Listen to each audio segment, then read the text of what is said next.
Everybody hear me? Good evening and welcome. Glad to see everybody here tonight. We have a real interesting program tonight, and I just want to go over a few items and then we'll get to our speaker.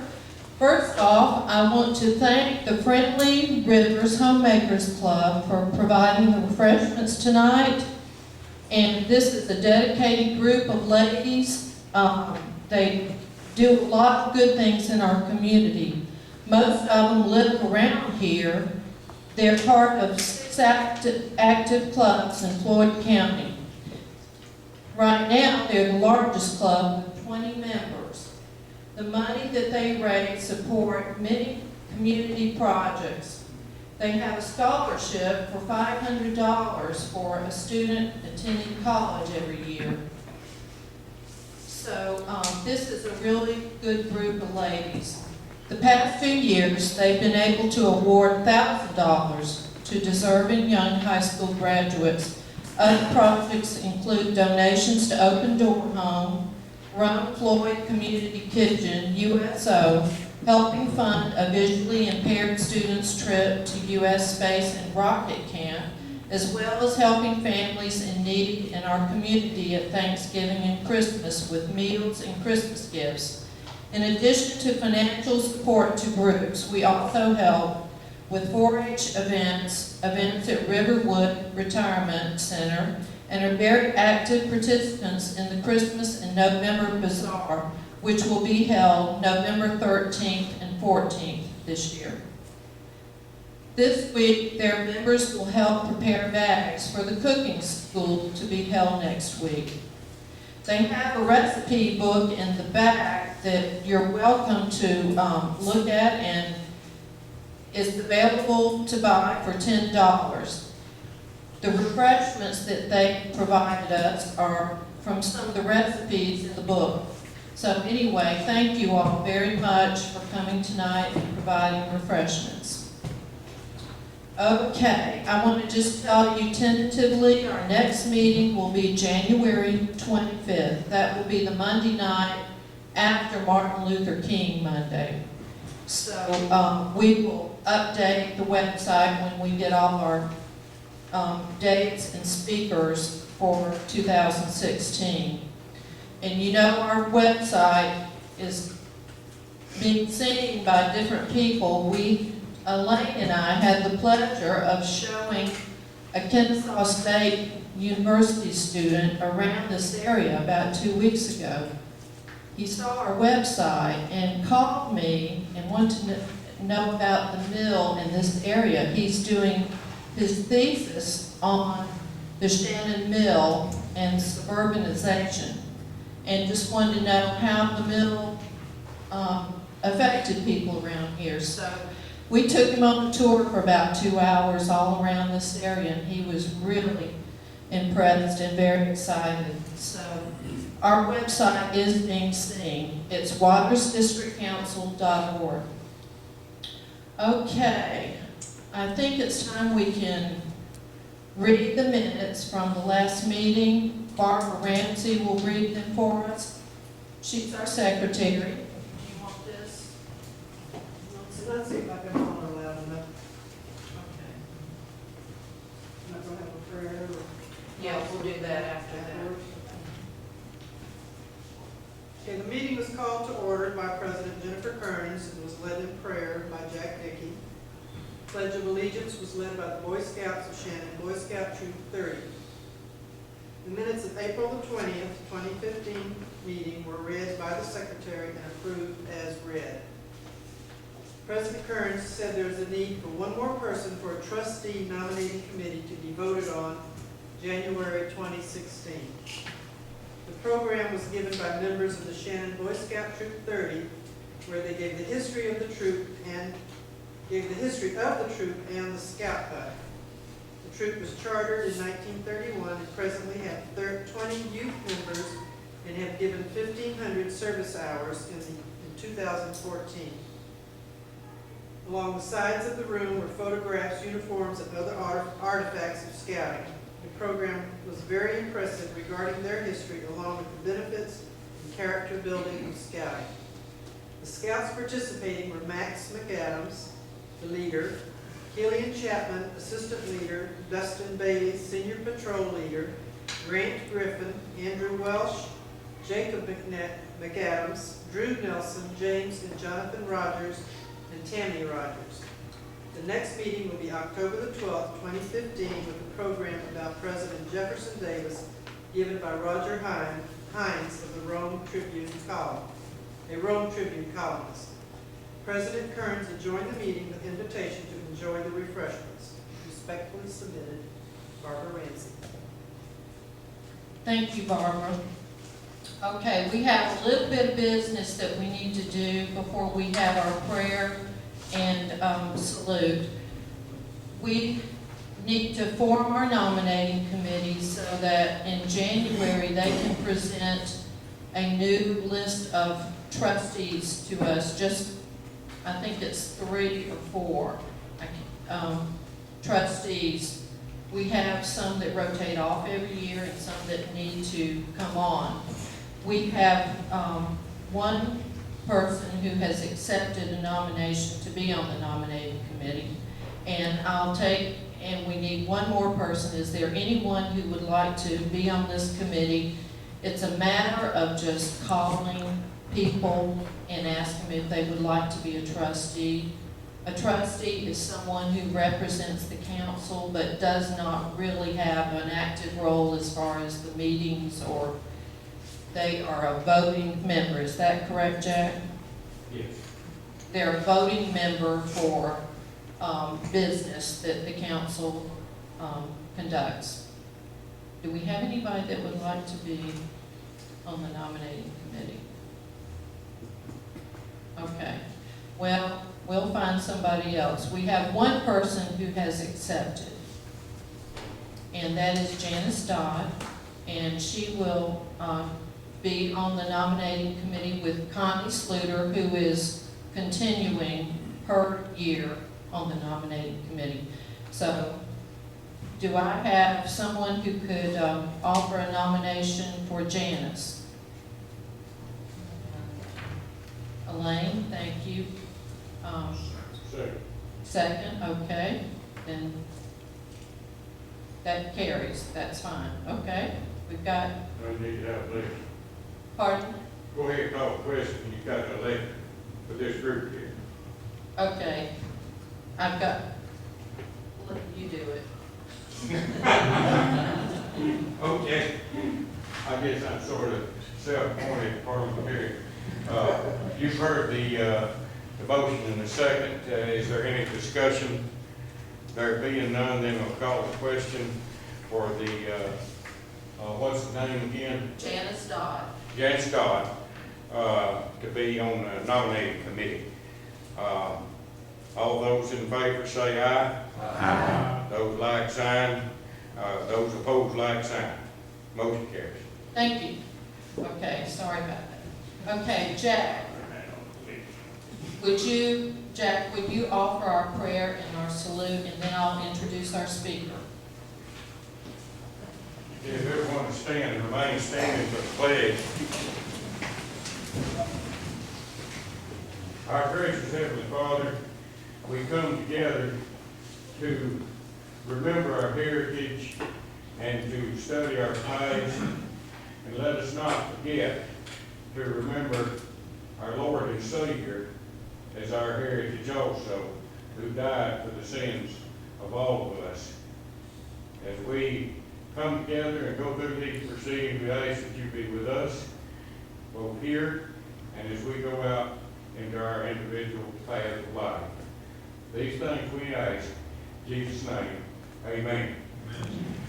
I pledge allegiance to the flag of the United States of America and to the republic for which it stands, one nation, under God, indivisible, with liberty and justice for all. Thank you. I'm really excited to hear our speaker tonight. Roger Hines occasionally has a column in the Rome News Tribune. And I looked him up. He has a column in the Marietta Daily Journal more often. And he has a very big interest in history now. And he's a retired English teacher in Marietta. He's a native Mississippian. And he's just done some research on Jefferson Davis. So anyway, I thought that would make a good program. So we're glad to have you tonight, Roger, and I'll turn it over to you. Thank you.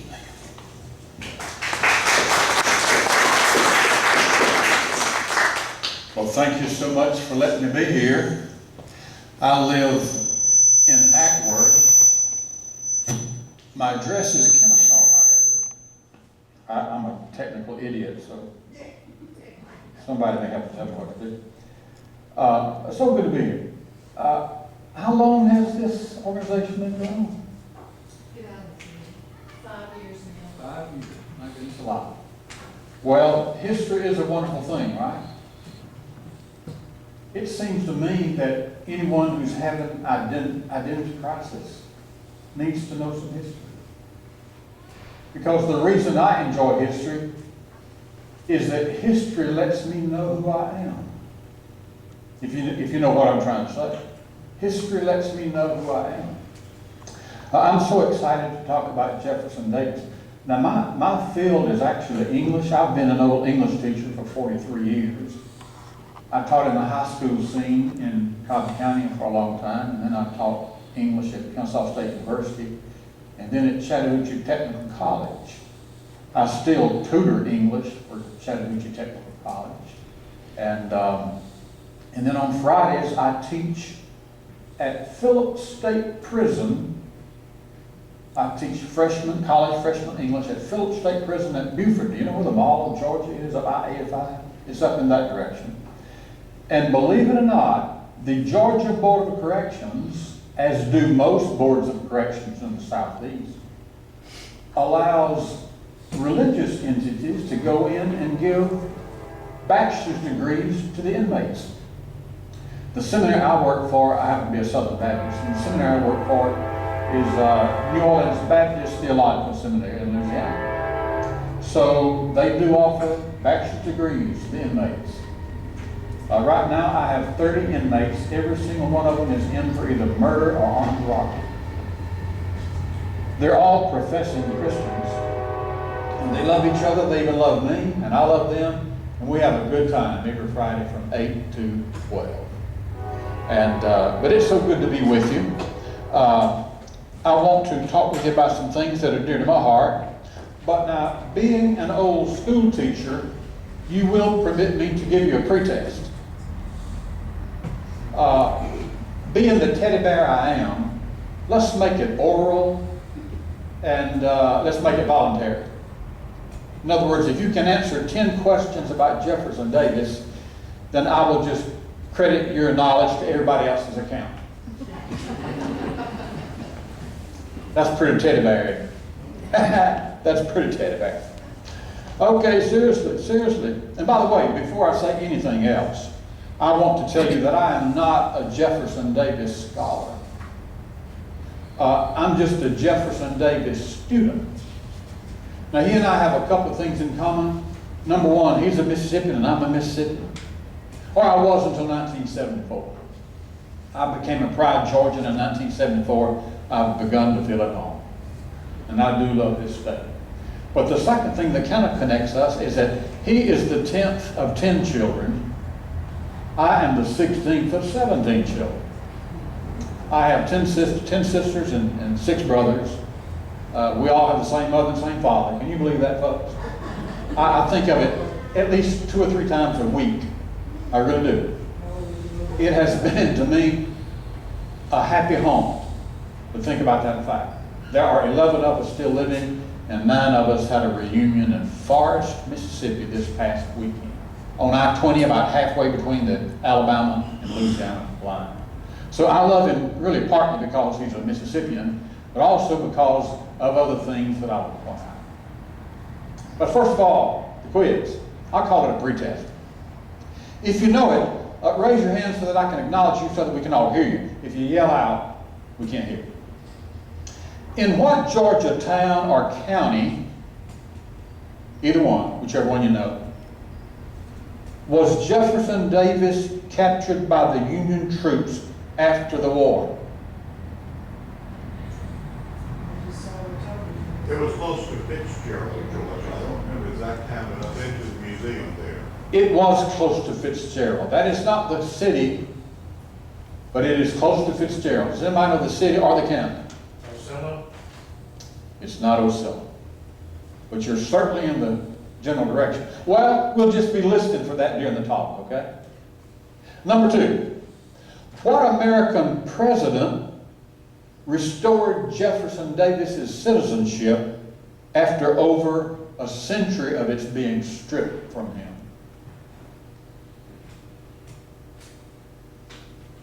That's all right. Be listening for it, okay? Oh, I'm sorry. What, Kennedy? No, it wasn't Kennedy. Anybody else want to try? Was it Carter? It was Jimmy Carter. All right, everybody's got at least 10. The 10 questions, 10 points. Everybody got a 10 already. Thank you, sir. Okay, number 3. What Georgian was Jefferson Davis's vice president? Buchanan? Who did you say? Buchanan? No, it wasn't. Alexander Stevens? Yes. Would you raise your hand and be recognized? Thank you so much. He was also a thorn in the side, I have to tell you, sadly, to Jefferson Davis. Okay, number 4. We've got 20 now, President. That's not bad, since it doesn't count anyhow, right? Number 4. What Georgian served as President Jefferson Davis's Secretary of State? That was kind of hard. I might give that one to you. That was kind of hard. Okay, but be listening for it. Got a county name for him. What did you say? So there's a county name for him. There surely is. You want to guess? No, I'm from Florida. That's a good point, though. Okay, number 5. Give the name of either his first or second wife. The second wife was Verena Davis. It surely was. You know the first? No, but she died about 3 months after they were married. Surely did. And we will talk about that. Be listening for the name of his first wife. Sad story there. Sad. Jefferson Davis walked his life in tragedy. We'll talk about that too. Number 6. In what state was he born? Was it It was indeed. Wow. Oh, Madam President, we're doing well now. Number 7. In what state was he reared? Mississippi. Number 8. Did Davis ever see Lincoln before the days of secession? Yes. Yes. And we'll talk about in what interesting context and situation in just a Was he a moment. senator? Yes, but it's something before that even. That's very, very interesting. Number 9. In what southern city was he first buried? First buried.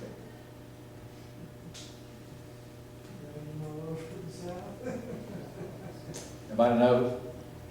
All right, last one. Who was his military figure father-in-law? You will know the name when you hear it, if you don't know it. Maria's father.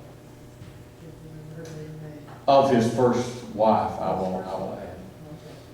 Well, we know what to listen for then during the next 10 or 15 minutes, right? Again, I am no Jefferson Davis scholar, but I am an admirer and I am a student of him. But many years ago, I was watching the television program called Firing Line. It was a conservative program hosted by the eminent intellectual William F. Buckley.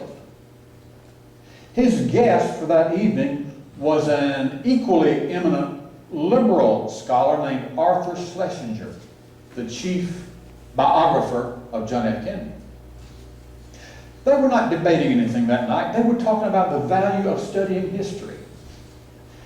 And as they were talking, Schlesinger, amidst just very casual conversation, said this: "Oh yes, history is to the nation what memory is to the individual." Don't you just hate people like that, from whose lips glide things that profound? In fact, I just love it. I'd like to say it again.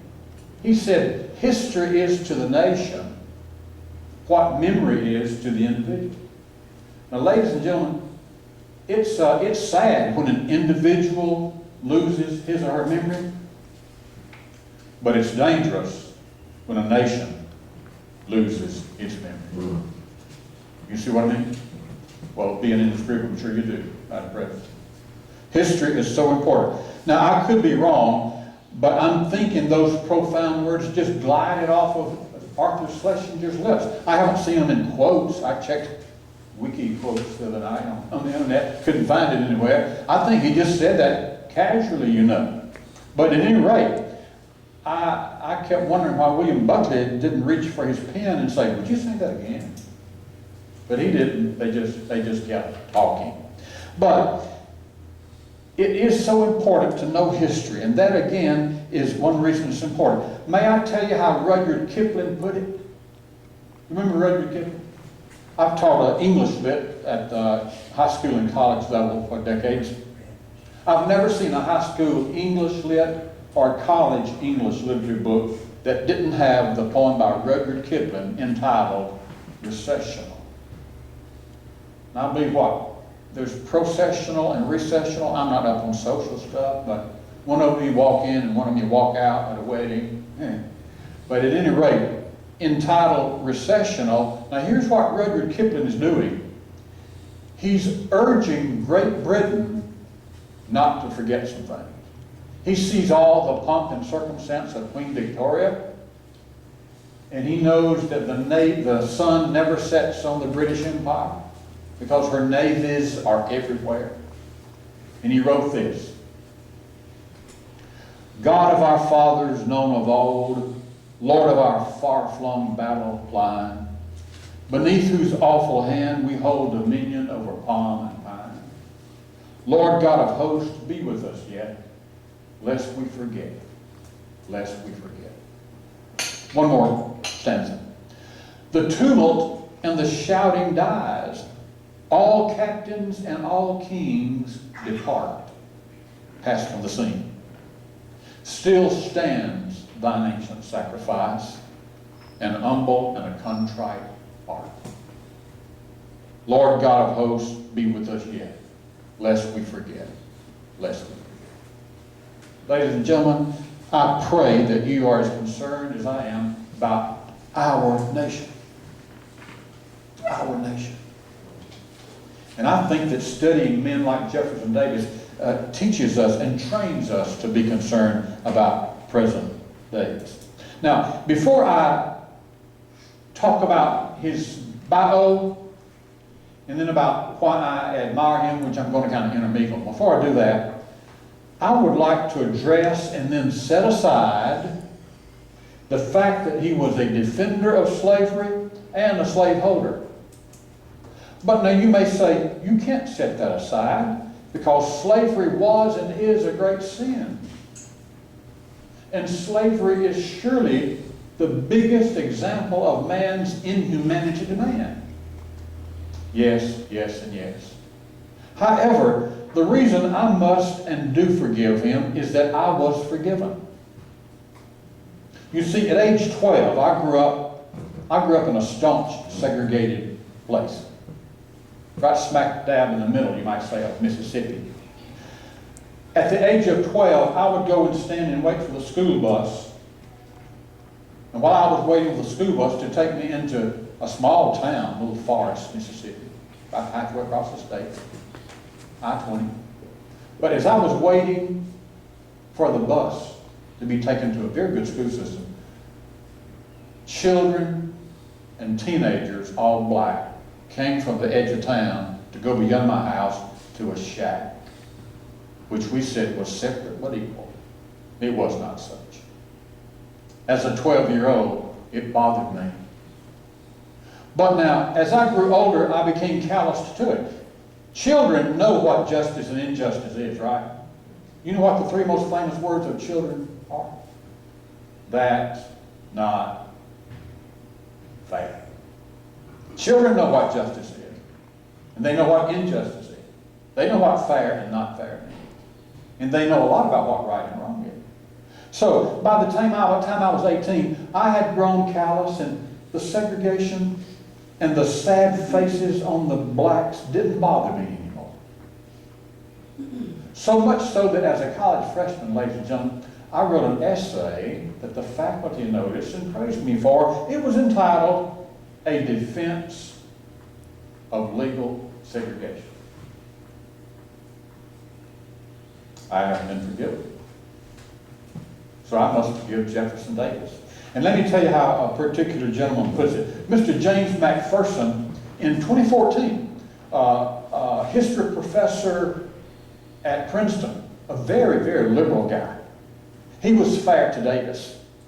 In his book entitled Embattled Rebel, Jefferson Davis as Commander-in-Chief, he wrote this: "My sympathies lay with the Union side of the Civil War, yet I have sought to transcend my convictions and to understand Jefferson Davis as a product of his time and circumstances."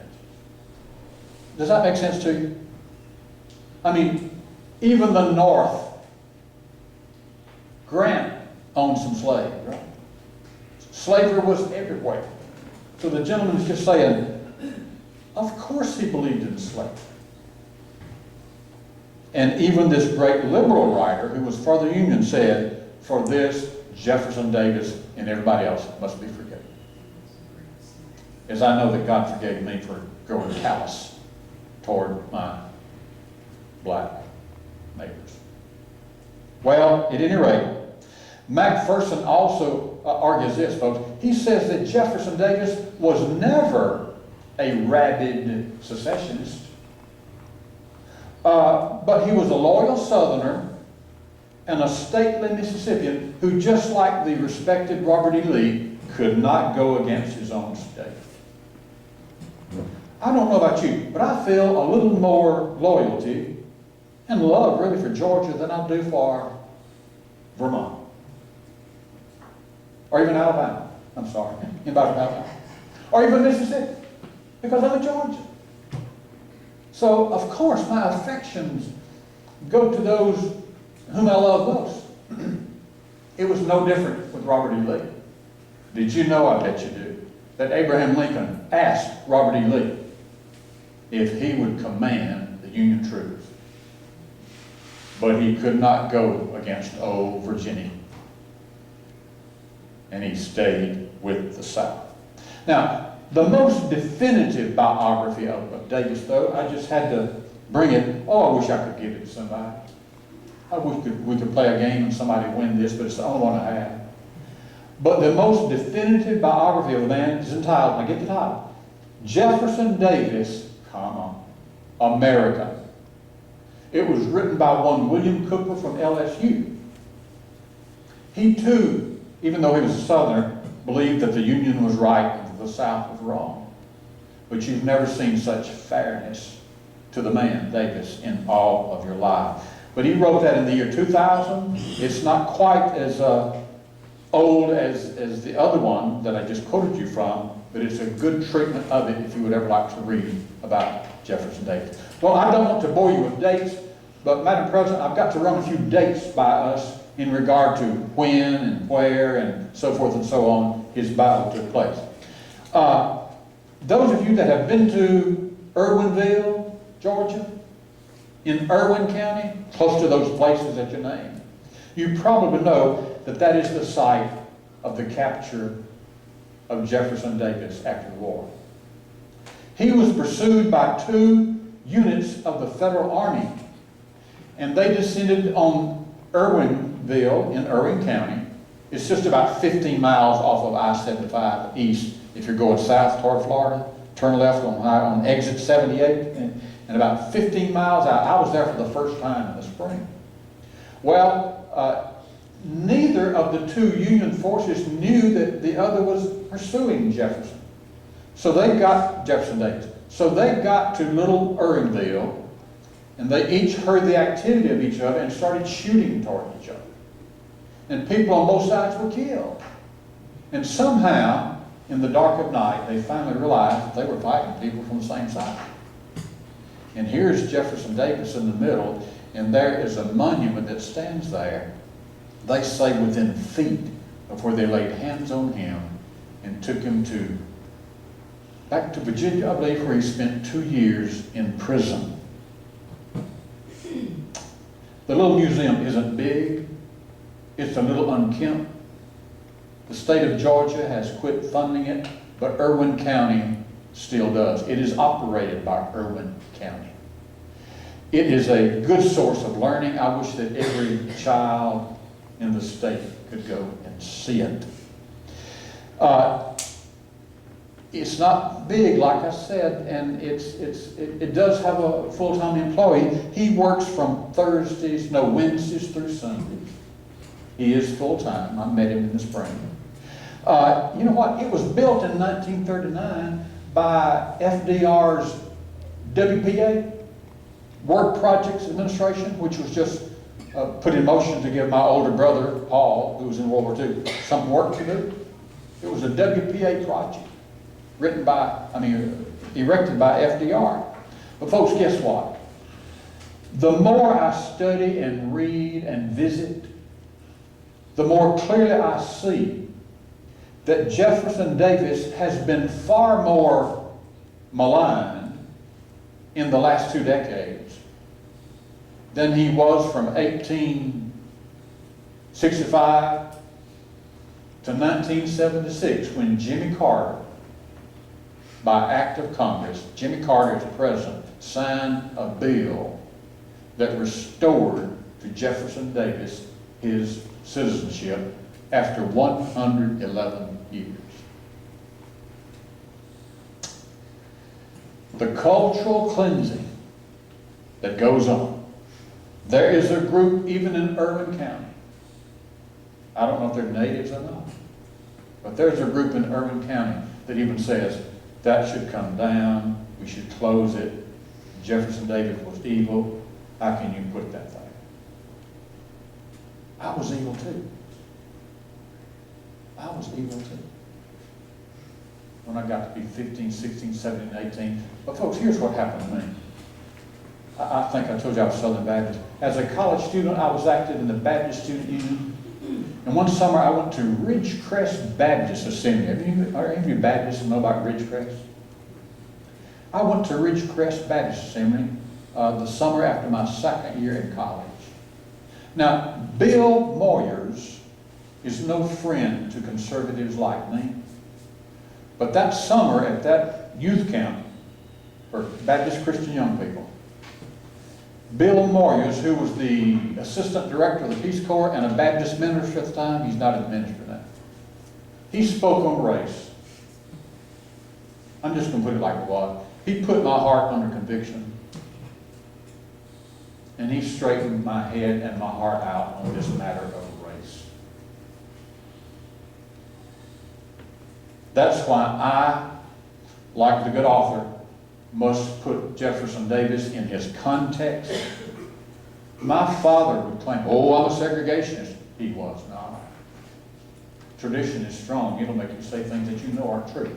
If he was a segregationist, why did he invite so freely the black people that helped us in our cotton fields? We were tenants, but we had cotton fields. Why did he invite them any time of the day into our house, at our table? Why did he love on them? He wasn't a segregationist. But oh, I'm a segregationist. Tradition is strong. Because I was forgiven, I have to forgive Jefferson Davis for anything that he might have done. The cultural cleansing that we're seeing by tearing all down the Confederate things, folks, that attitude is pretty newfangled. Even FDR fought a little bit to preserve something in Virginia. He said it's history. We've got to know our history. Don't tear that down. I wish I could think of whose monument it was. but it's cultural cleansing, and it does continue to this day.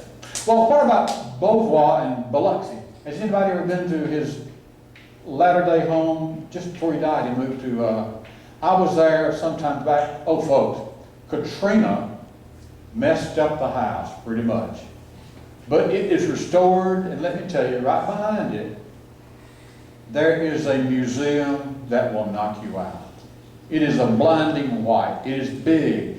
The Mississippi state government supports it, along with the Sons of the Confederate Veterans, because it is a place for university students to do research, and it's a place for school kids to go and learn. And that's the justification for tax money being given to it, you see. I have no doubt that somebody is saying today, you should tear it down. The state should quit giving money to it. But anyhow, the curator told me that the state was quite willing to continue giving money to it because it serves an educational purpose, you see. Well, let's review a few things about the man. He was born in Kentucky in 1808, 1 year before Lincoln. His father was a native Georgian. I didn't know that till recently. And a Revolutionary War veteran. Davis was named after his father's hero. Question number 11. Would you want to guess who that was? Thomas Jefferson. And when Davis was 4, his family moved to Woodville, Mississippi, down in Wilkinson County, up against the Mississippi River, down close to New Orleans. So he really grew up in southwest Mississippi. His daddy was pretty successful. He did own a plantation. At the tender age of 7, to the heartbreak of his mother, Davis was sent back to Kentucky to St. Thomas Aquinas School. Now, he didn't go up Interstate 55 to Memphis and then hook a right. No.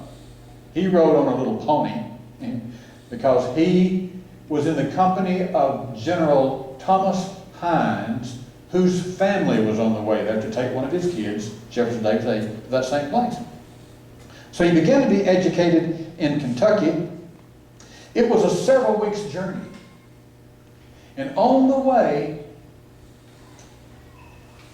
the military man Thomas Hines, after whom Hines County that Jackson's in was named, they stopped at his friend's house in Nashville. Now, Providence alert, hand of Providence alert, at age 7, Jefferson Davis met a future president at his home called the Hermitage near Nashville. Can anybody name him? Andrew Jackson. It impressed him. Now he's an alert little fellow, okay? It impressed him, and he said later that even at age 7, he knew that Andrew Jackson was neither as profane nor as callous as everybody said. Besides, at every meal, old Hickory bowed his head and gave grace before anybody could reach for anything. Well, again, to the heartbreak of his mother, he remained there for 2 years. His dad went up to see him. Back in those days, wealthy people would send their little children off to be groomed and to be prepared for leadership and all that kind of thing. I have found that the rich families of America do the same thing. The very wealthy families. They tend to send their children off. I don't like that myself. I'd rather them be with their mother and me. I want to raise them. But that's what Jefferson Davis's parents did. They sent him way off, go to school. Well, by age 16, he was admitted to West Point Military Academy. Davis had already met and visited with the future president, right?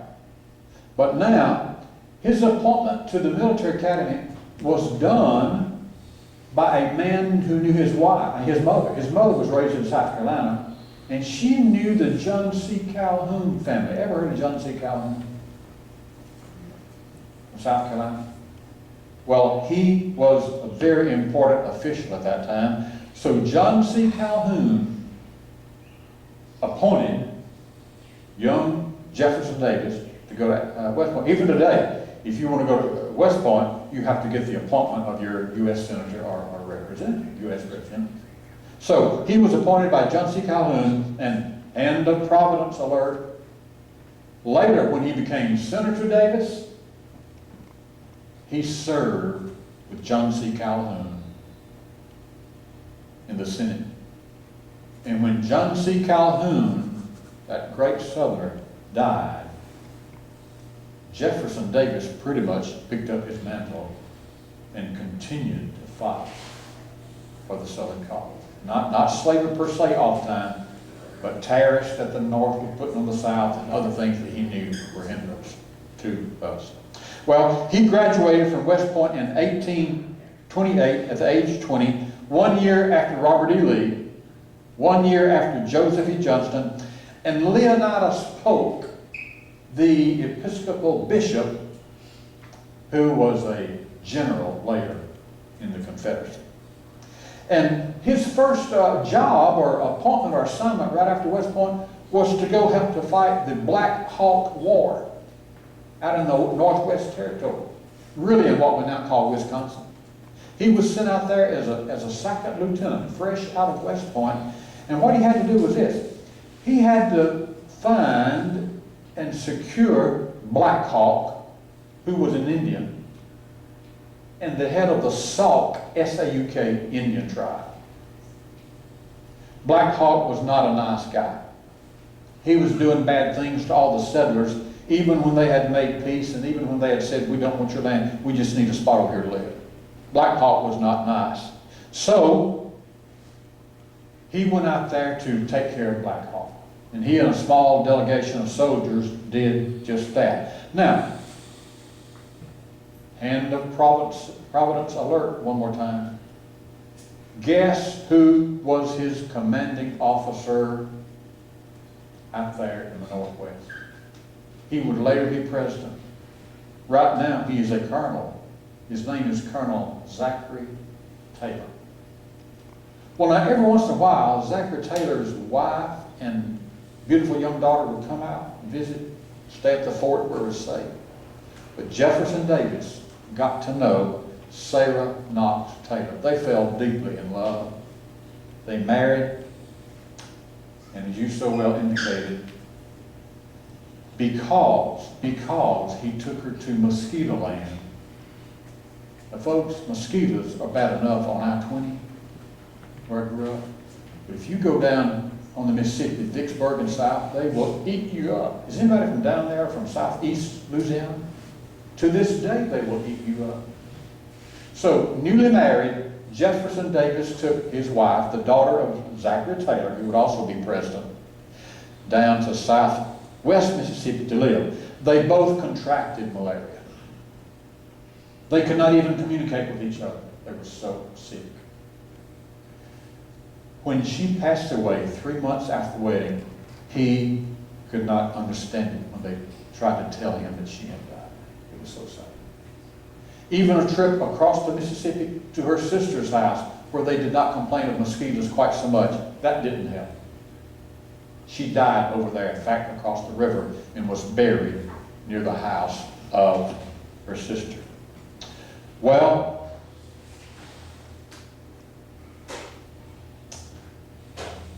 remember I told you about Black Hawk? By now, things are getting serious on that side of Mississippi. And 2 lieutenants were sent to swear in some soldiers that had just volunteered to serve out there in the military. One of those lieutenants was Jeff Davis. The other was Lieutenant Robert Anderson, who would be the future Major Anderson that would defend Fort Sumter. Everywhere you look in this man's history, he's meeting people here that he will meet later, either as friends or enemies. Well, Anderson and Davis were sent because a young soldier, a volunteer from Illinois, on his own, had gotten some recruits from his state of Illinois, and they had volunteers to go to the Northwest to help fight people like Black Hawk. Got any idea who that young Illinois guy might have been. It was Abraham Lincoln. Davis says he was gawky. He said he was smart, but he was a sincere American because he brought his own troops out here that he had garnered up to help fight the Indians. They did not ever see each other face to face, but Davis did see him as Lincoln and others stood in front of him, and they raised their hands and vowed to be faithful to the U.S. Army, you see. Well, folks, regarding Davis's character, after Black Hawk was captured, Davis was charged with his safety. And decades later, Black Hawk, who was quite educated, wrote a memoir, his own biography, and he praised the white war chief, he called him, for being kind to him, even though he had been an evil killer of white settlers. Everywhere I look, I see Jefferson Davis being a man of kindness. It just seems to be something that happened all the time. Well, when Zachary Taylor learned that Jefferson Davis was in love with his daughter, he didn't like it. Oh, he respected Jefferson Davis, but he did not want his daughter to marry an army guy because he knew what his own wife had gone through all of her life. So he opposed it. He told Sarah Knox Taylor, "You can't marry the man. I won't let you. I don't want you to go through what your mother's gone through."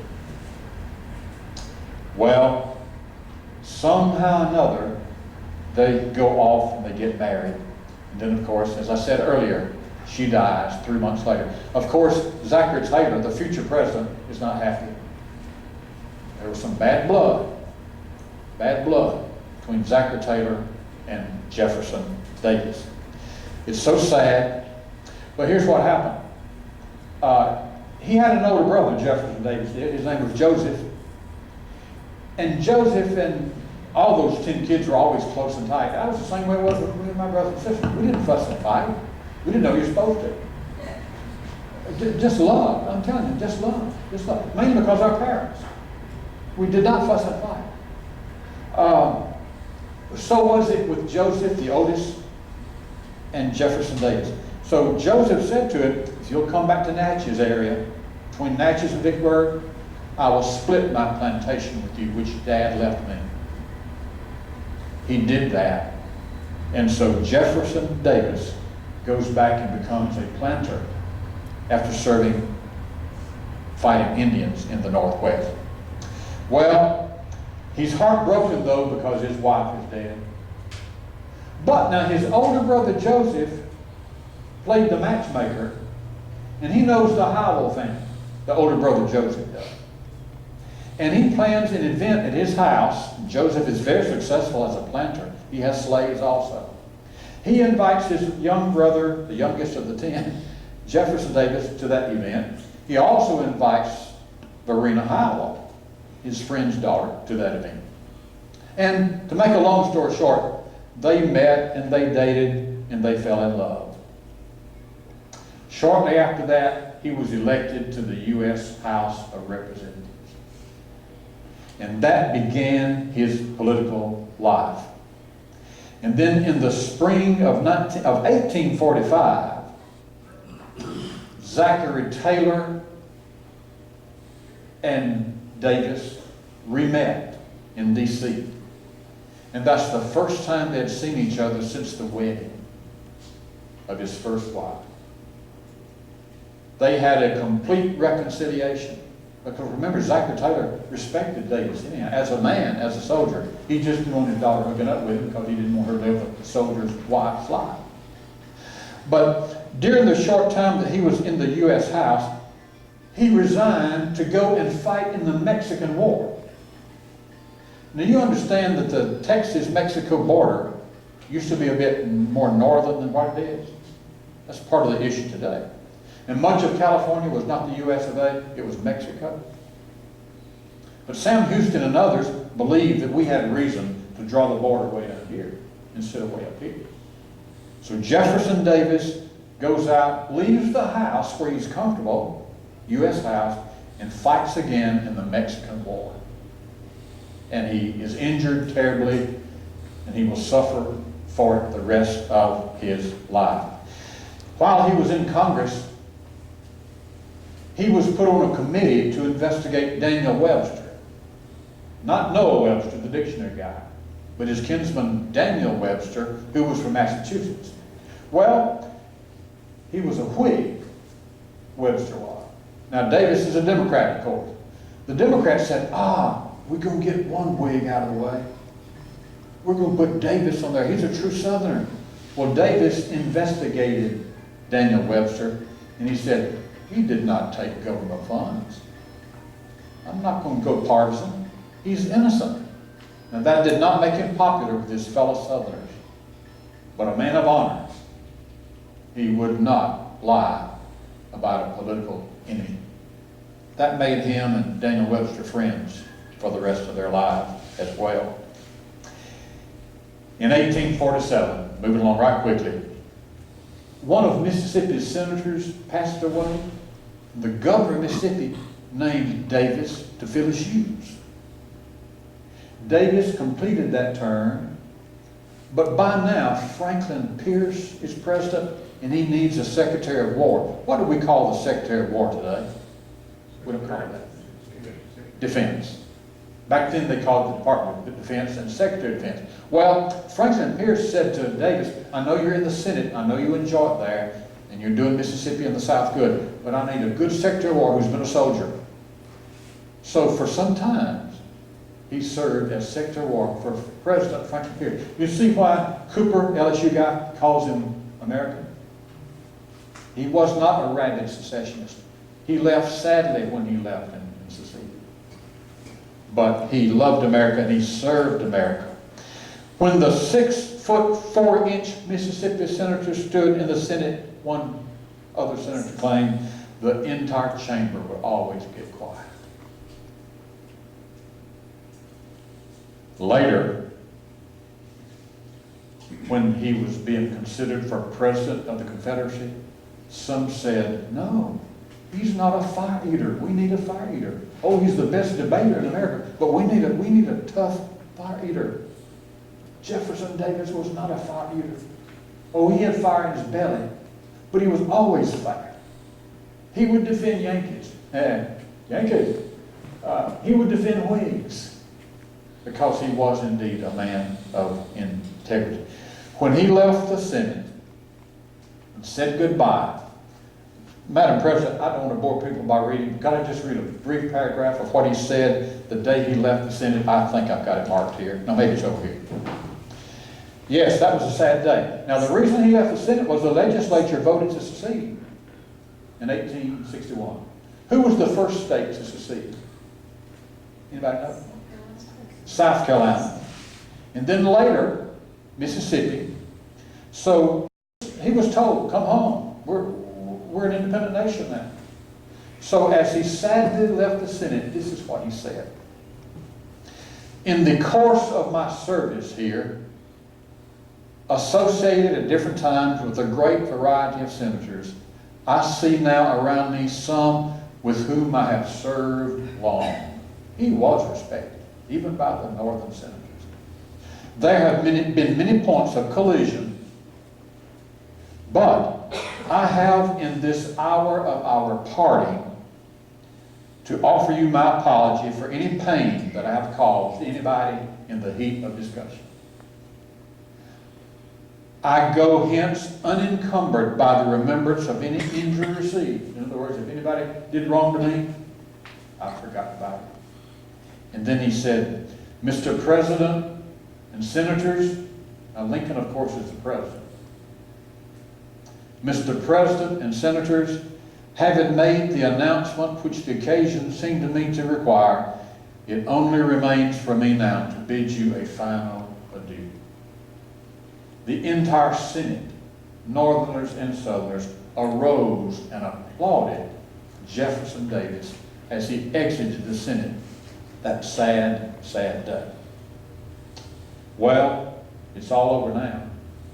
But by the time he gets back down there to that plantation, which he and his brother owned together, the governor of Mississippi called and said, they didn't call, but they sent a telegram and said, would you serve as the leader of the Mississippi Army, which is not really a free state, according. He said yes. Well, remember, there's no Confederacy yet. There's no idea of a Confederacy. There are just two states that said, we're loose. See, Jefferson Davis, ladies and gentlemen, believed that if you have a right to join something, you have a right to unjoin it. So, pretty soon, Jefferson Davis kept hearing about a meeting going on in Montgomery. He was not a part of it. But as it turned out, governors and others of Mississippi and South Carolina, and later Georgia,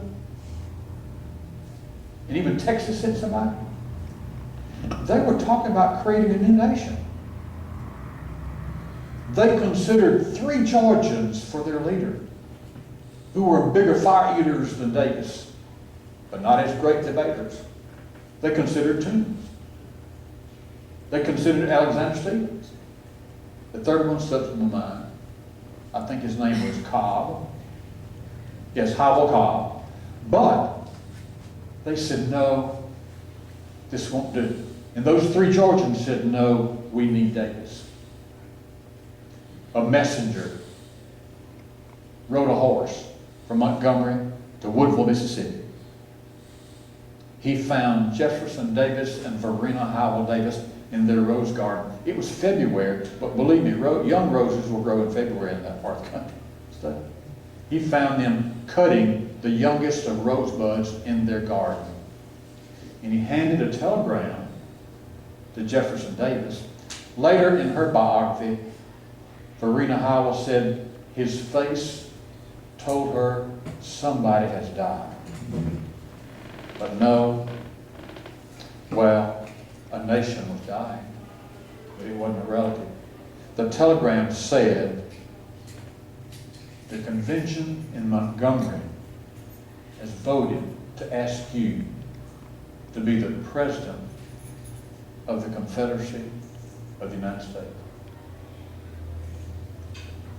In the garden, he told the messenger, tell him, I cannot do anything but do it.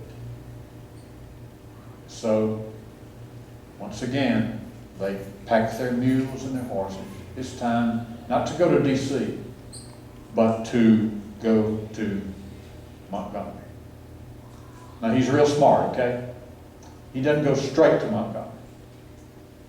Takes him 5 days to get there, because he goes to Vicksburg, where he is received by a throng. He's smart. He goes to Memphis and to Chattanooga, but Tennessee hasn't seceded yet. He just talks to individuals. He comes down to Atlanta. He is received by a throng of people. His last stop was West Point, Georgia. Rural people and small town people crowded together. They know of his abilities and they know of his integrity. And finally, he comes to Montgomery, the biggest crowd ever. And he was sworn in as president of the country. Well, we know the story about the war. I won't talk about the war much. Just suffice it to say that he lived 24 years after the war, 2 of which were spent in prison. Because he's a traitor, okay? When they caught him in Earnville, it is not true that he was dressed like a woman to escape capture. That rumor was started by Thaddeus Stevens of Massachusetts, who was in the house. He had never even served Davis. He was not dressed up like a woman. He just had his long coat on. Please come up here and look at this classical picture. But he was taken. He was in prison for 2 years. But he was indicted for treason, but he was never tried. He was eventually turned loose, and he spent the rest of his life traveling around. Now, I'll read you something. It may be from the column I found in the paper. Young minds can be excited about history again if we make it a study of people and not just wars and elections. McPherson's contribution to this cause is that he focused not on a major conflict, but on a brave man that led the South and a brave man that led the North. In doing so, he himself was enlightened. Jefferson Davis gave many talks to young people after he was let loose from prison. He stated often that he was happy that America was reunited. Without apology, he asserted that he never viewed himself as a rebel, but as a defender of freedom. And folks, if you go to Beauvoir at Biloxi, at the entrance, whether you come in or go out, you will see a metal horse. Now, I believe that Robert E. Lee's horse was named Traveler. Jefferson Davis's horse was named Tartar. What a name, Tartar. You will see barnacles and white oyster shells all over that horse because Katrina not only took the undergirding of the house, Beauvoir, which is now restored so beautifully, but it took Tartar off the grounds out into the Gulf. Eyewitnesses say that during the weeks that Katrina was being cleaned up and everything, that the horse, Tartar, the replica, the life-size replica of Tartar, the horse that's now dead, of course, when the tide went out, you could see nothing. But when the tide came in, it would bring Tartar with it, and he was standing there steady and sure, like Jefferson Davis did in the Senate. After a while, somebody recovered the metal horse, and it stands today at the entrance of Beauvoir in Biloxi, Mississippi. The view of the Gulf there is just incredible. It really is. One more thing and I'm finished. Ladies and gentlemen, Jefferson Davis today would be as opposed to political correctness as any human could be. Jefferson Davis today would be as faithful a patriot as any citizen. Jefferson Davis today would be as forward-looking as any optimist could hope. And Jefferson Davis today, I believe, this is just me, I know some people disagree, Jefferson Davis today would be as repentant of past sin as any sinner could be. I admire the man. I hope that you will make him his study. And Madam President, thank you so much for the opportunity. It's just great to be here, and I'm so glad that these people believe that history is to the nation what memory is to the individual. Thank you, folks, and God bless you.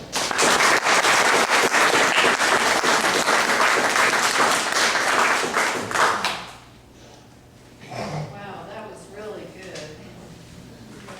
Okay, does anybody have any questions about anything, or? I guess we can. I've got just one. Did we answer all the questions? Yes, did I we? think we did. I meant to. Mr. Hines? Okay. I have a question. Okay. Can you take some Yes, questions? I can. If they're not hard. If there was a single book that would be like a primer, which one would you recommend? Oh my goodness. I would recommend this one, Jefferson Davis, American. It's so real. Now, it's thick and it's long, but it's so darn interesting. And Cooper, again, who although Southerners sided with the Union, so fair, so fair. This is 2000. Now, I like this one. These men are not scholars, they're just citizens. One is a therapist of some kind, the other's a lawyer. They're brothers, twin brothers. James Ronald Kennedy and Walter Donald Kennedy. Now, they are strong Southern. They argue, some days I do, in my mind, that today's states still have the right to secede.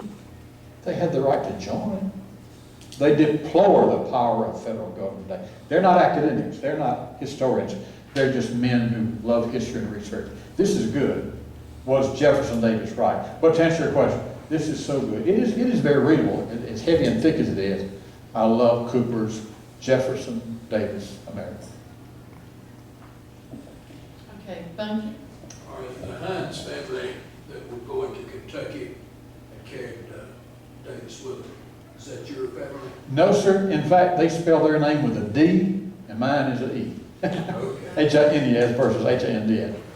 But he was a famous guy. Did I say that it was Hines County where Jackson is, that was named after him? So that's, as my daddy would say, that's a different set of dollars. Anything in there about Davis's indiscretions with the ladies? No. Cooper lays to rest the fact, or the rumor, that he was involved with the lady who allowed him to be at Beauvoir, and then essentially gave him the house to write his history of the Confederacy. And other than that mention in the book, that's all that Cooper mentions. Now, Verena Howell didn't like that arrangement because he was there to write his history of the war, and she was often there with him, helping him researching that kind of thing. There are some letters, according to Cokie Roberts, that he's written to ladies. Yeah. Cooper does not address that, and neither do the Kennedy brothers, so I really don't know. I personally would doubt it, you know, but then I don't know so much about it. What was the name of the prison that you teach at? Fort Monroe. Fort Monroe? I want to, is it Virginia or Maryland? I forget, but I knew the name was Fort Monroe. That's the one you're teaching at? You teach Oh, I'm sorry, I'm sorry, I thought you meant the prison to which he went. No. No, I teach at Phillips Prison, Phillips State Prison in Beaufort. Okay. Thank you. Yeah. Anybody else? Oh, yes, we took a tally when you came in to see if we want to have our Christmas party this year, and we'll let you know the results of that. We haven't counted yet. Giving me a little tab. See me after the meeting, we're trying to get a census, if we're going to have it or not, or if there's enough people interested. So just see Elaine. Okay, well, let's dismiss and have refreshments in the back, and thank you all for coming tonight, and we look forward to seeing you January 25th. Yes. Oh, yes. This Saturday, October 17th, 11 o'clock,